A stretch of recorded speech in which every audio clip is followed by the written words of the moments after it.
Vamos dar continuidade à leitura do livro A Grande Magia, parte 1, ainda coragem. Já aviso a vocês que esse trecho vai ser bem familiar. Eu comecei a gravar o vídeo e falei, gente, eu já li isso, mas é porque na verdade esse trecho tá naquela orelha que eu li para vocês. Então vai soar familiar, mas é continuação do livro, tá? Uma existência mais ampla.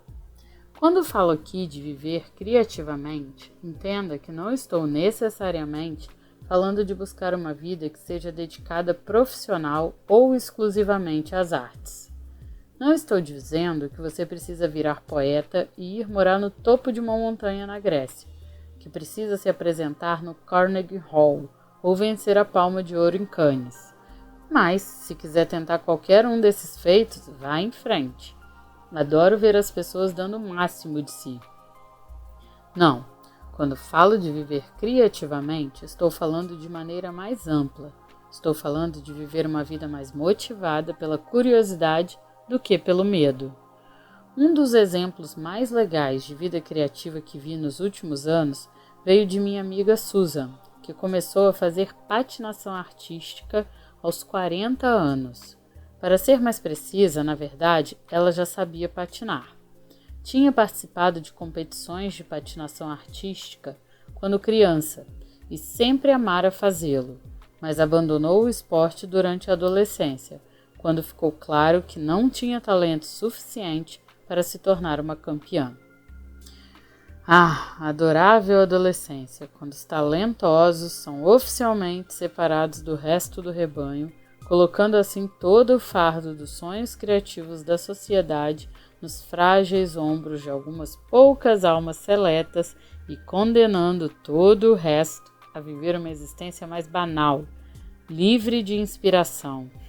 Que sistema! Que sistema! Durante os 25 anos seguintes, minha amiga Susan não patinou. Para que se dá o trabalho se você não pode ser a melhor? Ela completou 40 anos. Estava cansada, inquieta, sentia-se apagada e pesada. Fez um exame de consciência, como costumamos fazer nessas datas. Perguntou-se quando tinha sido a última vez que se sentia realmente leve, alegre e, sim, criativa na própria pele. Para seu espanto, percebeu que havia décadas que não se sentia assim. Na verdade, a última vez que experimentara esses sentimentos tinha sido na adolescência, na época em que ainda fazia patinação artística. Ficou chocada ao descobrir que havia se negado essa prática tão estimulante por tanto tempo e curiosa para ver se ainda era algo que amava. Resolveu então se render à curiosidade. Comprou um par de patins, encontrou um ringue e contratou um treinador.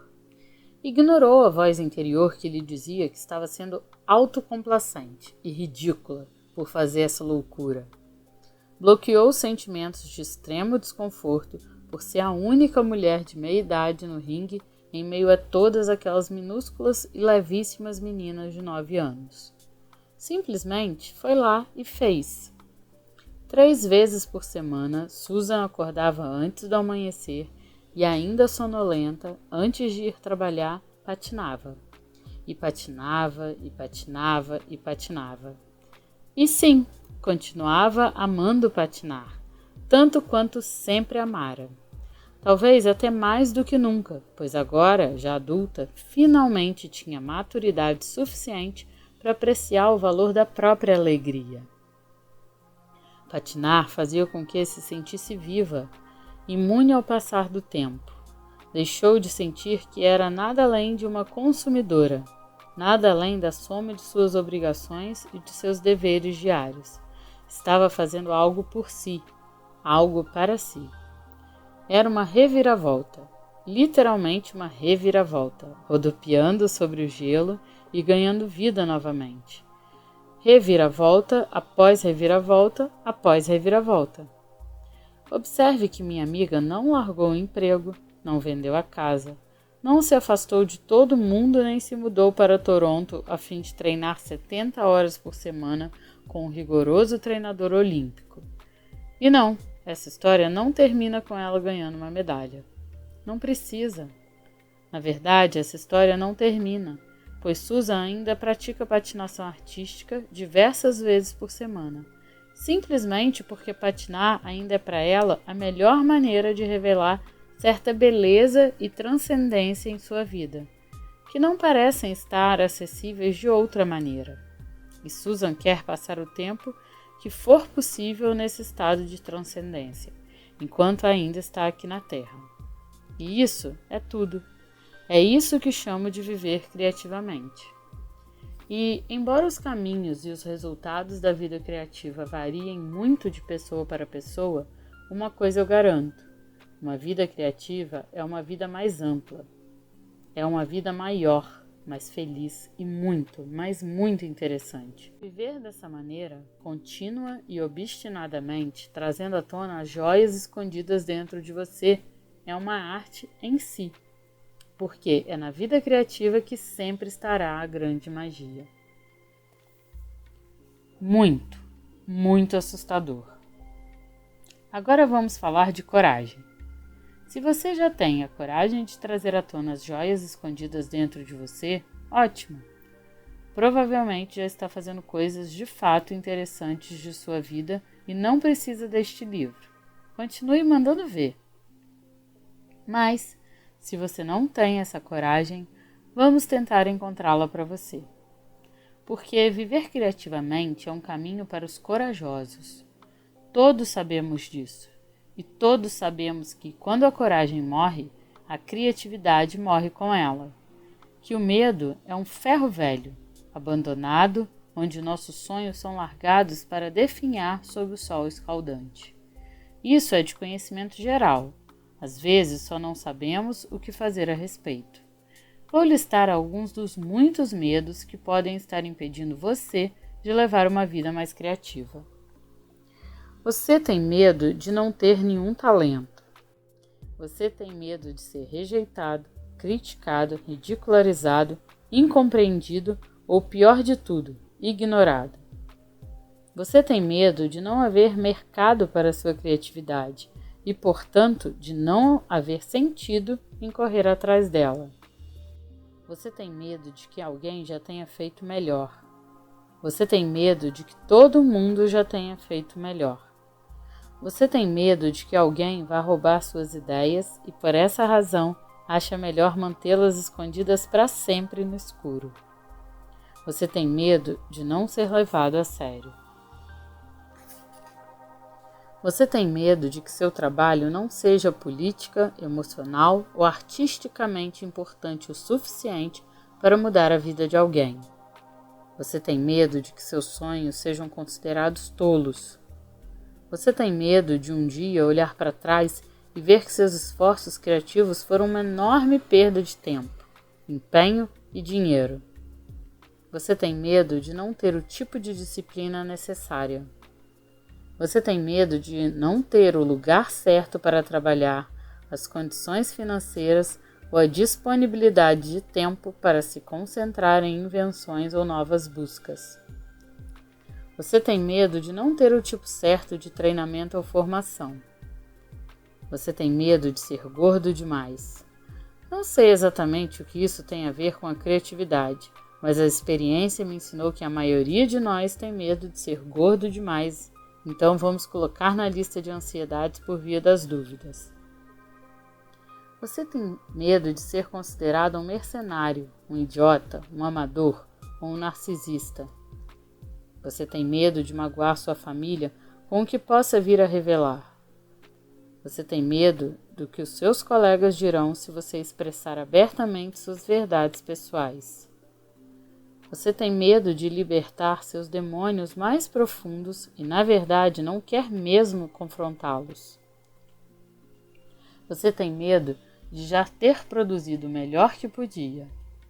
Você tem medo de nunca ter tido a capacidade de produzir algo de bom para início de conversa. Você tem medo de ter negligenciado sua criatividade por tanto tempo que agora nunca vai conseguir recuperá-la. Você tem medo de estar velho demais para começar. Você tem medo de ser jovem demais para começar. Você tem medo porque alguma coisa deu certo na sua vida uma vez, então, obviamente, nada pode dar certo de novo. Você tem medo porque nada nunca deu certo na sua vida, então, para que se dar o trabalho de tentar? Você tem medo de só ter um sucesso. Você tem medo de não ter nenhum sucesso. Olhe, eu não tenho o dia todo, então eu não vou continuar listando medos. De qualquer forma, é uma lista sem fim e bastante deprimente. Vou apenas encerrar meu resumo com o seguinte: muito, muito assustador. Tudo é muito assustador. Para que defender nossas fraquezas? Gostaria de esclarecer que a única razão que me permite falar com tanta autoridade sobre o medo é conhecê-lo intimamente. Conheço cada centímetro do medo, da cabeça aos pés. Durante toda a minha vida, fui uma pessoa medrosa. Já nasci apavorada. Não estou exagerando. Pergunte a qualquer parente meu e ele confirmará que eu era uma criança excepcionalmente assustada. Minhas memórias mais antigas são de medo, assim como praticamente todas as memórias que vêm depois. Quando criança, tinha medo não apenas dos perigos legítimos e comumente reconhecidos da infância, do escuro, de estranhos, da parte funda da piscina, mas também de uma longa lista de coisas completamente inócuas.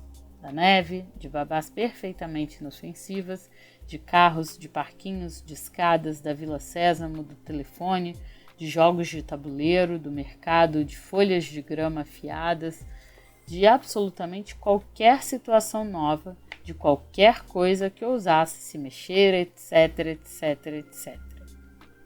Eu era uma criatura sensível e facilmente traumatizável, e me debulhava em lágrimas com qualquer perturbação em meu campo de força. Meu pai, irritado, costumava me chamar de Maria Medrosa. Certo verão, quando eu tinha 8 anos, fomos para o litoral de Delaware, e o mar me deixou tão perturbada que tentei convencer meus pais a impedirem todas as pessoas na praia de entrarem na água. Teria me sentido muito mais à vontade se todo mundo estivesse ficado em segurança na areia, lendo tranquilamente. Era pedir muito? Por mim, teria passado todo aquele período de férias, na verdade toda a minha infância, em lugares fechados, aninhada no colo da minha mãe, com a luz baixa, de preferência com um paninho umedecido na testa. É horrível dizer isso, mas aí vai. Eu provavelmente teria amado ter uma daquelas mães com síndrome de Munchausen por procuração, que se mancomunasse comigo e fingisse que eu estava eternamente doente, fraca e morrendo. Se me tivesse sido dada a chance, teria cooperado plenamente com esse tipo de mãe na criação de uma criança completamente indefesa. Só que eu não tive esse tipo de mãe. Longe disso. Tive uma mãe que não tolerava nada daquilo. Não tolerava um minuto do meu drama, o que é provavelmente a melhor coisa que poderia ter me acontecido. Minha mãe cresceu em uma fazenda em Minnesota, filha de imigrantes escandinavos durões, e não estava disposta a criar uma chorona. Não sob a supervisão dela. Minha mãe tinha um plano para acabar com meu medo que era quase cômico de tão simples. Sempre me forçava a fazer o que eu mais temia. Está com medo do mar? Entre lá agora. Está com medo da neve? Pode pegar a pá. Não consegue atender o telefone? Você agora está oficialmente encarregada de atender o telefone nesta casa. Não era uma estratégia sofisticada, mas era persistente. Acredite, eu bem que tentava resistir. Chorava, fazia cara feia e fracassava deliberadamente. Recusava-me a progredir. Ficava para trás, me arrastando e tremendo. Fazia quase qualquer coisa para provar que era de fato física e emocionalmente frágil. Ao que minha mãe respondia: não, não é não. Passei anos lutando contra a fé inabalável de minha mãe na minha força e nas minhas capacidades. Então, certo dia, em algum momento da adolescência, finalmente percebi que aquela batalha que eu estava travando era muito estranha. Defendendo minha fraqueza? Era naquilo mesmo que eu queria concentrar todos os meus esforços? É como dizem, valorize suas limitações e terá de conservá-las. Ora, por que eu iria querer manter minhas limitações? Na verdade, como acabei me dando conta, não queria. E também não quero que você mantenha as suas.